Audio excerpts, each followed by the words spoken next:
Outre-mer 360 et l'Odéadom présente Agriculture des Outre-mer.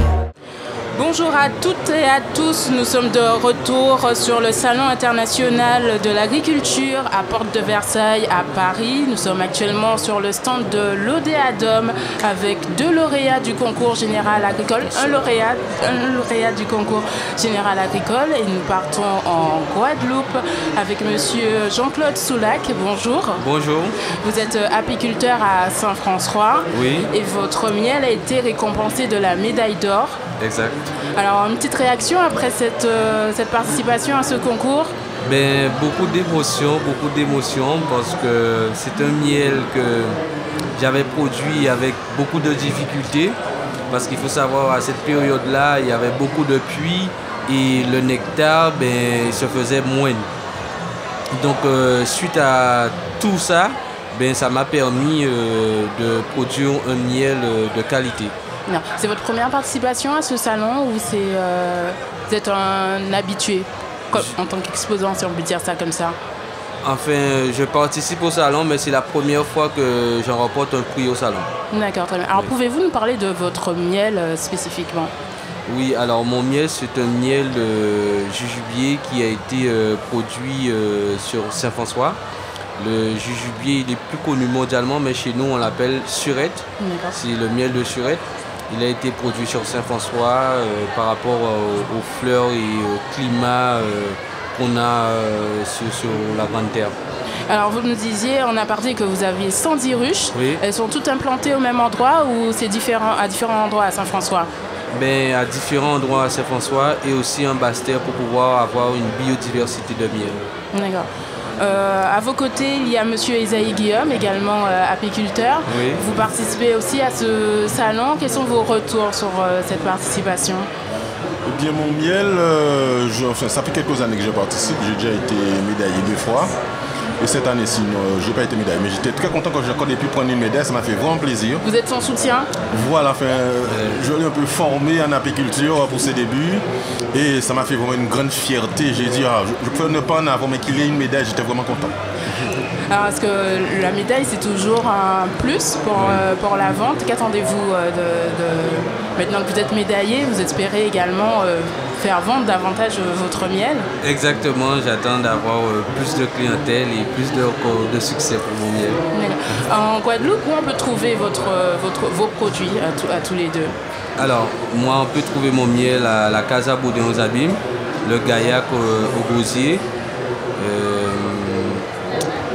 Cassis Shop à Belle-Allée, l'épicerie fine à Sainte-Anne et la cave à Saint-François.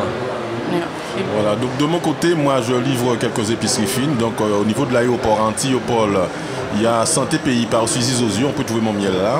Sinon sur la Basse-Terre, donc on peut trouver mon miel à Calinas Shop sur Basse-Terre, sur des marais. Et il y a aussi le local qui fournit aussi mon miel sur la Basse-Terre. Et moi je suis tous les mercredis après-midi au marché agricole du Moule. Ce marché commence vers 15h, qui se termine vers 19h. J'y suis constamment. Est-ce que vous sentez, alors vous, monsieur Soulac, vous parlez qu'il a beaucoup plu, donc c'était difficile de récolter le nectar. Oui. Est-ce que vous sentez sur vos exploitations l'impact du changement climatique? Oui, on le sent fortement parce qu'il y a parfois, les fleurs sont présentes, mais du fait qu'il n'y a pas eu suffisamment d'eau, donc il n'y a pas de nectar, les fleurs ne sécrètent pas de nectar, donc les abeilles vont sur les fleurs, elles ne trouvent rien, donc elles rentrent à la ruche. Et il y a des fois aussi, il y a trop d'eau, donc ça fait les fleurs tomber. Donc les abeilles vont dessus, mais elles voient qu'il n'y a pas de nectar, donc elles rentrent à la ruche. Donc c'est pour ça, je dis, c'est assez difficile quand même avec les aléas climatiques de produire du miel. Il faut bien rester à l'affût des saisons et du climat pour pouvoir avoir une production. Vous faites également ce constat? Voilà, donc surtout on a à Guadeloupe, il y a 2 saisons en général. Il y a l'hivernage qui commence vers le mois de juin. Et il y a le carême qui dure 6 mois mais qui se termine vers le mois de juin. Mais depuis quelques années, on n'a plus de saison en fin de compte. Donc il pleut toute l'année. Donc, ce qui fait que le tendre caillou, c'est un acacia qui nous donne pratiquement 60% de notre miel. Il fleurit par zone. Ce qui fait qu'on a une très grosse baisse au niveau de la production. Je prends mon exemple, l'année dernière, j'ai produit Oui, l'année dernière, j'ai produit un quart de ce que j'ai produit en grande terre comparé à l'année à 2023. D'accord. Donc, c'est un métier, je pense qu'on fait tous tout par passion. Et on y croit. L'apiculteur est un perpétuel optimiste. Quoi. Il y croit tout le temps. Il se dit, mais l'année prochaine, ça sera meilleur. L'année prochaine, ça sera meilleur. Donc, on fonctionne comme ça et on fait avec ce qu'il y a, en fin de compte. Exact. Et l'impact de l'homme, si on peut dire ça comme ça, alors le tourne-la-caillou, c'est un arbre qu'on retrouve de moins en moins. Vous en trouvez les ressources pour vos abeilles, comment ça se passe? Est-ce que là aussi, on voit de plus en plus d'habitations en Guadeloupe? Parce que c'est difficile de trouver des espaces pour poser ces ruches en Guadeloupe? Ce que j'ai remarqué, les endroits où on produisait des miels, où on pouvait installer nos ruches pour pouvoir produire du miel, ils ont rasé ces endroits-là. Maintenant, c'est des endroits où il y a des maisons, où il y a des carrières pour pouvoir récolter les tufs pour pouvoir faire les chemins. Donc l'homme aussi a vraiment un impact sur l'environnement et aussi la production de miel en Guadeloupe, parce qu'il y a beaucoup de déforestation. Et suite à ces déforestations, il y a des périodes où l'abeille trouvait du nectar ou du pollen, elle n'en trouve plus. On est obligé de faire ce qu'on appelle une transhumance, de les déplacer d'un point à l'autre pour pouvoir pallier à ça. Est-ce qu'on peut dire d'une certaine façon, j'utilise cette question, oui.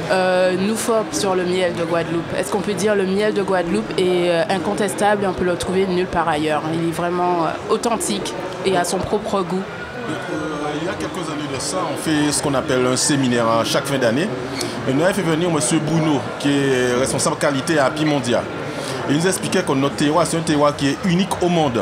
Même au niveau de la Martinique, on n'a pas ce terroir-là. On va à la Dominique, on n'a pas ce terroir-là. Ce qui fait que c'est pour ça qu'on récolte énormément de médailles au niveau de la Guadeloupe, parce qu'on a un terroir qui est vraiment particulier, avec énormément d'essences et qui sont pratiquement beaucoup endémiques de la Guadeloupe. D'accord, très bien. Merci beaucoup, messieurs, pour la présentation de vos miels, de vos productions. On vous souhaite beaucoup de succès pour la suite de ce salon et on espère pour les prochaines éditions de nouvelles médailles pour le miel de Guadeloupe. Merci beaucoup, oui, c'est l'objectif. La Guadeloupe, cette année, a eu 3 médailles au niveau des miels. Et un petit coucou à l'association des apiculteurs de Guadeloupe, sans qui on ne serait pas vraiment fusionnel. Donc c'est l'Apigua, donc qui fédère un peu tout ce qui est. C'est une association qui est particulière qui fédère et les amateurs et les professionnels. Vous êtes combien au sein de cette association? On est pratiquement 120, ça varie d'une année à l'autre, mais on est plus d'une centaine au niveau des apiculteurs de l'Apigua. Et voilà, on essaie de souder tout le monde, de faire des formations, de sensibiliser les instances publiques sur tout ce qui est déboisement, tout ce qui est replantation d'arbres pour replanter des essences locales et non importer de nouvelles essences pour ne pas changer la qualité de notre miel. D'accord, très bien. On espère que le message a été entendu et que les visiteurs de ce salon iront vous rendre visite sur le stand de l'Apigua au sein de ce salon international de l'agriculture. Merci beaucoup, messieurs. Merci beaucoup. Quant à nous, on se retrouve pour un nouvel épisode avec un nouvel invité très vite. Merci pour votre écoute. À très bientôt pour un nouveau podcast Agriculture des Outre-mer.